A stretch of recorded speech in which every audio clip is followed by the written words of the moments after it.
Hello friends. कल की चर्चा को शुरू करते हैं आज। कल मैंने आपके साथ जो डिस्कशन किया था उस समय पर डाउ जोन्स जो है नेगेटिव टेरिटरी में काम कर रहा था और मैंने उसके बावजूद भी आपसे जो बात की थी वो ये थी कि क्या ये मार्केट रुकने वाली नहीं है। और आज भी मार्केट नहीं रुकी और देखिएगा आज एक नए लेवल के ऊपर निफ्टी बंद हुई है। तो 14,200 को आज निफ्टी ने टेस्ट कर दी और 14,200 पर क्लोजिंग दी है। तो ये 14,200 की क्लोजिंग किसके दम पर आई? कल मैंने आपके साथ चर्चा की थी तो मैंने कहा था कि कल जो भी रैली होगी उसमें बैंकिंग स्पेस का जो है मेन रोल होगा। और आज देखिएगा 500 पॉइंट की रैली बैंक निफ्टी स्टॉक्स के अंदर देखने के लिए मिली। निफ्टी बैंक के अंदर आज 500 पॉइंट की रैली देखने के लिए मिली जिसको एक्सिस बैंक ने लीड किया।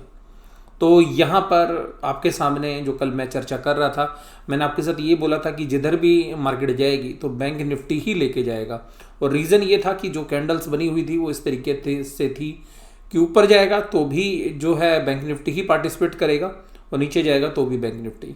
तो ध्यान रखिएगा आज बैंक निफ्टी ने ही जो है पूरा का पूरा जो है मार्केट के अंदर अपना दमखम दिखाया। और आज की वीडियो का शीर्षक है डाउ देखता रह गया और निफ्टी भाग गया। देखिएगा सब लोग डाउ जोन्स को देखते रहे। रात को जो है एक बार 30,000 के लेवल भी जो है डाउ जोन्स ने तोड़ दिए थे। उसके बाद वहाँ से रिकवरी आई, फिर भी एक करीबन 400 पॉइंट की गिरावट के साथ डाउ जोन्स बंद हुए। मार्केट में ये था कि आज जो है निफ्टी नेगेटिव क्लोज होगा, लेकिन अगर आप ध्यान से देखें तो बैंक निफ्टी आज 31,000 के नीचे ट्रेड कर रहा था सुबह मॉर्निंग में, लेकिन 10-15 मिनट ही वहाँ पे रुका और उसके बाद तुरंत देखिएगा रिकवरी उसके अंदर आ गई। और आज बैंक निफ्टी ने निचली लेवल से अगर आप देखें तो करीबन 750 पॉइंट से ज़्यादा की रिकवरी जो है की है।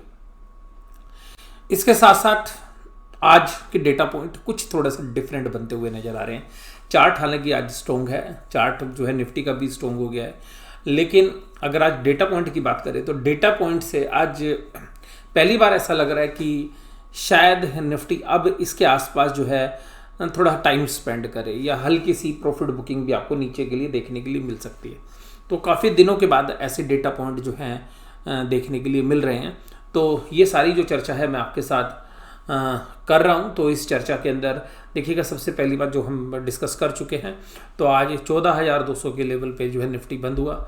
चार्ट कितना बढ़िया, कैंडल बढ़िया बन गई आज मजबूत कैंडल है क्योंकि सुबह नीचे खुला था और ऊपर क्लोजिंग अच्छी आ गई और मजबूत कैंडल।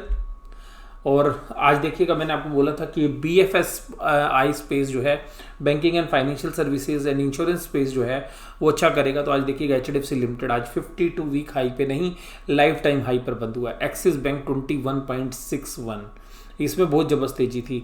उसके बाद HDFC बैंक और ICICI बैंक। तो आप देखिएगा 5 में से 4 शेयर जो निफ्टी के मेजर कंट्रीब्यूटर्स हैं वो BFI स्पेस से हैं। तो BFSI स्पेस जो है वो लीड कर रहा था। उसके बाद TCS के अंदर आज अच्छी तेजी थी और इंटरिम डिविडेंड जो है इन्होंने अनाउंस करना है, तो इंटरिम डिविडेंड की डेट भी जो है इन्होंने दे दी है। तो इसका मतलब इस क्वार्टर में इंटरिम डिविडेंड भी TCS का आएगा। कमजोरी थी रिलायंस में और रिलायंस देखिएगा 2000 के ऊपर जो है टिक पाने में जो है सफल नहीं हो पा रहा है, जिसकी वजह से आप देखिएगा रिलायंस आज भी जो है 2000 के नीचे बंद हुआ। आज बजाज ट्विंस के अंदर थोड़ी सी कमजोरी थी और बजाज जो फाइनेंस है हालांकि देखिएगा शाम को रिकवर हो गया, नहीं 5100 से नीचे जो है बजाज फाइनेंस दिन भर जो है काम करता रहा। और उसके बाद भी जो है बैंक निफ्टी में जब रिकवरी आई तो इसमें भी रिकवरी देखने के लिए मिली। JSW स्टील और ITC ये नेगेटिव कंट्रीब्यूटर्स थे। तो स्टील में आज जो है थोड़ा सा प्रेशर था और यहाँ पर आज JSW स्टील जो है इसलिए नेगेटिव कंट्रीब्यूटर निकल कर आया। बैंक निफ्टी 509 पॉइंट की तेजी और 767 तक के जो है 31767 के जो है हाई लगाए। और अब आप पूरी अगर रैली को देखेंगे तो जहाँ पर क्लोजिंग हुई है वो 750 पॉइंट से ज़्यादा की रिकवरी निचली लेवल से आपको देखने के लिए मिलेगी। निफ्टी बैंक की कैंडल ज़्यादा मजबूत है और मजबूत इसलिए है क्योंकि नीचे से रिकवरी आई है। अब ये ऐसी कैंडल्स जब भी मजबूत आपको इस तरीके की कैंडल्स दिखती हैं तो उसके बाद बैंक निफ्टी में थोड़ा सा उल्टा रिएक्ट होता है। आप देखिए कि यहाँ पर सबसे पहले ये बैंक निफ्टी की मजबूत कैंडल, अगले दिन रेड कैंडल, यानी कि खुला तो ऊपर था लेकिन नीचे बंद हुआ। इसी तरीके से आप मजबूत कैंडल्स देखेंगे, यहाँ पर इस तरीके की मजबूत कैंडल है तो एक जबरदस्त रैली हुई थी। एक इसी तरीके की मजबूत कैंडल ये नीचे की तरफ आया था। तो मोस्ट प्रोबेबली जो ये कैंडल है काफ़ी कंसोलिडेशन के बाद हुई है, 4 दिन की कंसोलिडेशन के बाद। तो हो सकता है कि ऊपर की तरफ जो है मूव आए, लेकिन डेटा आज थोड़े से बिखरे हुए हैं। आप ये बोल सकते हैं कि डिस्ट्रीब्यूशन टाइप के जो पैटर्न है वो बन रहे हैं, कि जैसे कि ऊपरी लेवल पर जो है बड़े प्लेयर्स ने थोड़ा सा माल जो है ऑफलोड किया है। वो कैसे, मुझे लगता है वो भी आपको बताऊंगा। कि एक्सिस बैंक आज देखिएगा मेन कंट्रीब्यूटर था बैंक निफ्टी में, 250 पॉइंट बैंक निफ्टी में एक्सिस बैंक के दम पे है। HDFC bank 117 point, ICICI bank 76.43। देखिएगा ICICI बैंक दिन भर सुस्त रहा, 523 से ऊपर जो है 523 के लो लगाए, 526 527 पे काम करता रहा दिन भर, और देखिएगा शाम के टाइम पर भाग गया। इंडसइंड बैंक में भी यही था, 900 रुपये के आसपास जो है ट्रेड कर रहा था, और फिर देखिएगा 905 906 में दिन भर काम करता रहा और ऊपर फिर तेजी आ गई। और बंधन बैंक देखिएगा 397 पे काम कर रहा था, इसमें भी तेजी आ गई। कोटक महिंद्रा बैंक आज देखिएगा नीचे के 1935 के लो भी इसने सुबह लगाए, लेकिन इसके अंदर दिन भर से जो है ऐसा लग रहा था कि डिस्ट्रीब्यूशन हो रहा है, लेकिन मार्केट की जब रिकवरी आई तो इसने भी जो है साथ दिया। आज एडवांस डिक्लाइन रेशियो देखिएगा, सुबह सारे के सारे शेयर्स में से अगर देखें तो डिक्लाइन का बोलबाला था, 1000 से ज़्यादा शेयर डिक्लाइन हो रहे थे। एडवांसेस की संख्या 600 के आसपास थी। शाम होते होते उल्टा हो गया, एडवांसेस बढ़ गए, डिक्लाइनिंग नीचे हो गए। और बैंक निफ्टी में तो आप देखिएगा सुबह से ही जो है, सुबह 1 घंटे का बैंक निफ्टी का ट्रेड बस वीक भरा था, वीकनेस थी, उसके बाद तेजी आ गई थी। एक्सिस बैंक देखिएगा आज का स्टार परफॉर्मर जो है 6.36। HDFC लिमिटेड देखिएगा लाइफ टाइम हाई पर closing. IndusInd bank 2.65, HDFC life 2.57, Wipro 2.5, TCS 1.76, Asian paints 1.46, Titan 1.29, Nestle 1.2। तो यहाँ पर सब जगह तेजी थी। देखिए HDFC बैंक में भी तेजी थी, ICICI बैंक में भी तेजी थी, इंडसइंड बैंक में भी तेजी थी, एक्सिस बैंक में भी तेजी थी। ONGC आज ऑयल एंड गैस में कल अच्छी तेजी थी, आज थोड़ी सी गिरावट देखने के लिए मिली।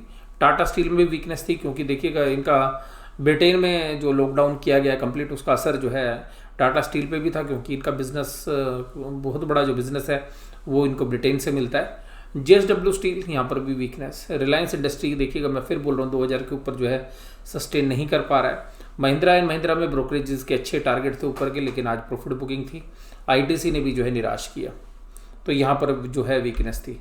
उसके बाद फॉरेन इंस्टीट्यूशनल इन्वेस्टर्स के जो है ट्रेडिंग डाटा, आज क्या डेटा है देखिएगा। सबसे पहली बात कि कैश मार्केट में, ये कैश मार्केट है, कैश मार्केट में 986 करोड़ की बाइंग है, और वहीं पर 490 करोड़ की सेलिंग है DIIs की। तो बाइंग के फिगर धीरे धीरे घटते जा रहे हैं। तो बाइंग देखिएगा यहाँ पर 1843 की थी। ये न्यू ईयर वाली, तो न्यू ईयर में एक्टिव नहीं थे ट्रेडर्स जो है, तो उसको मैं ज़्यादा कंपेयर करूँगा नहीं। तो देखिएगा ये वॉल्यूम काफ़ी समय के बाद जो है नीचे की तरफ आया है, यानी कि कैश मार्केट में बाइंग घटी है फॉरेन इंस्टीट्यूशनल इन्वेस्टर्स की, अभी रुकी नहीं है, घटी है। अब देखिएगा दूसरा, इंडेक्स ऑप्शन के अंदर, इंडेक्स पहले फ्यूचर में देखिएगा, तो इंडेक्स के फ्यूचर में सेलिंग की है बहुत समय के बाद जो है ये फिगर आई है। मैं अगर जनवरी 1 की बात करूं, क्योंकि उस दिन वॉल्यूम्स नहीं थे, तो इसलिए मैं उस पर ज़्यादा जिक्र नहीं कर रहा।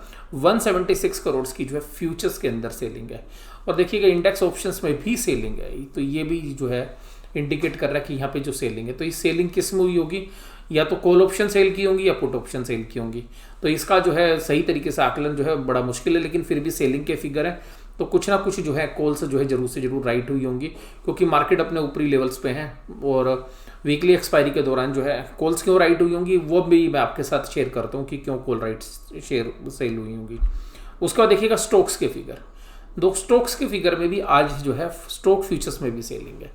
तो ये बहुत समय के बाद ऐसा हो रहा है कि फॉरेन इंस्टीट्यूशनल इन्वेस्टर्स फ्यूचर्स के अंदर भी, इंडेक्स के फ्यूचर्स के अंदर भी और स्टॉक के फ्यूचर्स में भी जो है सेल कर रहे हैं। तो ये यहाँ से इंडिकेशन जो है मिल रहा है कि मार्केट अभी इन लेवल पर थोड़ा रुकेगी, कम से कम यहाँ पे जो है बाइंग जो है थोड़ी रुकती हुई नजर आएगी आपको, क्योंकि फॉरेन इंस्टीट्यूशनल इन्वेस्टर्स के जो अब ट्रेड्स हैं वो अनफेवरेबल है। आज की डेट में अगर हम डेटा को देखें, मैं ये नहीं कहूँगा कि अनफेवरेबल है, न्यूट्रल टू अनफेवरेबल हम बोल सकते हैं। तो यहाँ पर जो मोमेंटम है वो रुकता हुआ जो है साफ साफ देखा जा सकता है। उसके बाद दूसरा इंडिकेशन आ रहा है कि जो महीने के एंड वाली जो पुट कॉल रेशियोज है वो ऊपर की तरफ आ गई है। तो ये भी जो है 1.74 जो है बेरिश टाइप के जो पैटर्न्स है उसको दिखा रही है कि हाँ ऊपर जो है अब प्रेशर जो है पुट कॉल रेशियो के हिसाब से भी मार्केट के अंदर है।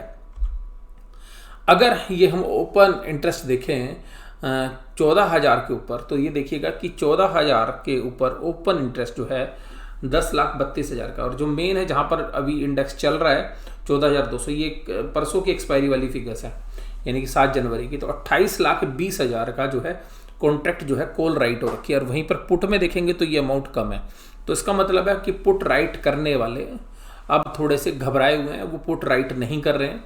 वहीं पर कॉल राइट करने वाले एग्रेसिव हो गए हैं। तो इसका मतलब है कि अगर कॉल राइटिंग ज़्यादा हो रही है तो यानी कि मार्केट को ऊपर बढ़ पाना इतना आसान नहीं है अब। तो यहाँ से भी अब यहाँ देखिएगा 33,60,825, तो यहाँ पर भी 14,300 पर भी बहुत जबरदस्त जो है कॉल राइटिंग है। तो ये भी 14,300 14,200 जहाँ पर मार्केट है, यहाँ पर जो है स्ट्रॉन्ग रेजिस्टेंस मिल रहा है। मैं ये नहीं कह रहा कि वीकनेस आ रही है, बट रेजिस्टेंस जो है अब काफ़ी समय के बाद यहाँ पर देखने के लिए मिल रहे हैं। इसी तरीके से 14,000 के ऊपर और 14,100 पे काफ़ी जो है पुट राइटिंग है।